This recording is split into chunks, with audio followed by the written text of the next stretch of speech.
how to sell toys and entertainment on Etsy. Hey guys, welcome to this new video. In today's video, I'm going to show you how you can sell your own product using this platform. So let's get started first by explaining the platform for you. So guys, Etsy.com is a platform where you can sell your own products or where you can buy the other sellers' products. So for example, the first thing you're going to notice is that there are a lot of products in this platform and there are a lot of sellers behind these products making a lot of money. So for example, I'm going to choose one of these products just to show you what you're going to learn in today's video. So for example, let's check this product. So guys, in today's video, I'm going to teach you how to create a shop page exactly like this one for your own product, how to add the pictures of your product, how to add as many pictures as you have, how to enter the price of the product, and how to set the options if you have any, like the size, how to add the product details, like if it's handmade or not, the materials, the stones, if it's a ring or a necklace, and how to add the description as well. And the last thing is how to set the shipping and return policies.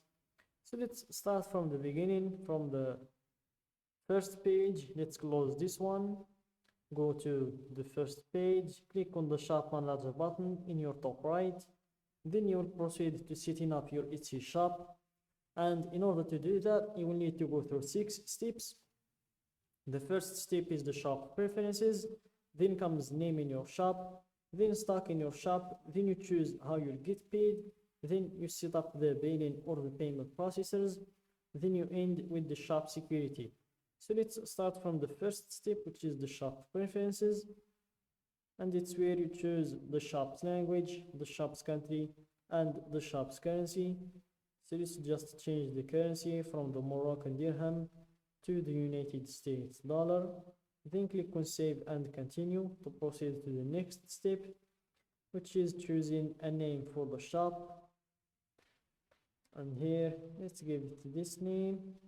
Let's remove this, make this adjustment. And here it is, the name is available and it's between 4 and 20 characters. And there is no special characters, spaces, or accented letters in it. So that's good. Click on save and continue to proceed to the next step, which is stock in your shop. So here you add some photos and details about your item, fill out what you can for now. You'll be able to edit this later. So before proceeding to adding the photos and details about the product, first click on save and continue to see all of the required fields that we need to fill in order to proceed to the next step. So here we have 4 required fields. The first one is photos. You will need to upload at least 1 photo. Then you have the inventory. You will need to give the product a price. Then comes the listing details. Here you will need to fill all of these red fields. And the last thing is shipping. You will need as well to fill all of these red fields. So let's start from the first step, which is photos. And here add as many as you can so buyers can see every detail. Use up to 10 photos to show your item's most important qualities. And for some tips, use natural light and no flash. Include a common object for scale. Show the item being held, worn, or used. Shoot against a clean, simple background. Add photos to your variations so buyers can see all their options. Then we have the video. Bring your product to life with a 5 to 15 second video. It could help you drive more sales. The video won't feature sound, so let your product do the talking. And for some quick tips, film wearable items on a model or show a functional item being used. Adjust your settings to record high resolution video. Aim for 1080 pixels or higher. Crop your video after you upload it to get the right dimensions. And if you want to learn how to make videos that sell, you can just click on this link. Then we have the listing details.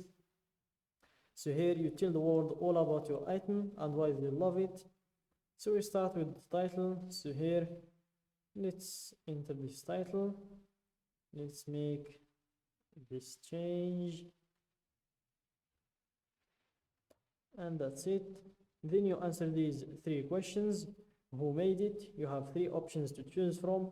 I did, a member of my shop, another company or person. Let's go with I did. What is it? A finished product or a supply or tool to make things. Let's go with a finished product. When did you make it? You have three categories to choose from. Not yet made, recently, or vintage. Let's go with recently. And here we have the category. So let's choose this. Let's choose one of these categories. Let's go with the first one. Then here you will have some additional details to fill, like the primary color of the product. Let's choose one in here. Let's go for copper. Then we have the secondary color. Let's choose gray. And we have the width. Type the width and choose the unit in here. You have the height, choose a unit as well, and the same thing with depth. Then you have the recycled, if it's recycled, yes or no, or reset, leave it empty. Then you have the sustainability. You can select up to 3 elements. Let's go with the first 3. FSC certified, hemp, linen. Then we have the number of drawers, if there are any drawers. Same thing with shelves, and the style as well, you can choose in here, and the number of rooms. Then we have the renewal options. If you want to choose the automatic renewal, which costs 20 cents each time, or you want to go with the manual, which is free, I'm going to choose the manual. And here you have the type of the product, if it's a physical or digital. Then we have the description. So guys, in order to enter a good description for your product, make sure to start with a brief overview that describes your item's finest features. Shoppers will only see the first few lines of your description at first, so make it count. Not sure what else to say. Shoppers also like hearing about your process and the story behind this item. Then we have the price. So here, enter the price of the product. Then fill the shipping information, like the origin postal code. Select the processing time. Same thing with the standard shipping to Morocco and everywhere else. Then we have the returns and exchanges policy. You can apply the 30 days policy, or you can choose another policy, or you can even create your own policy. So that's it guys for today's video. Don't forget to like the video, subscribe to my channel, and share the video with your friends.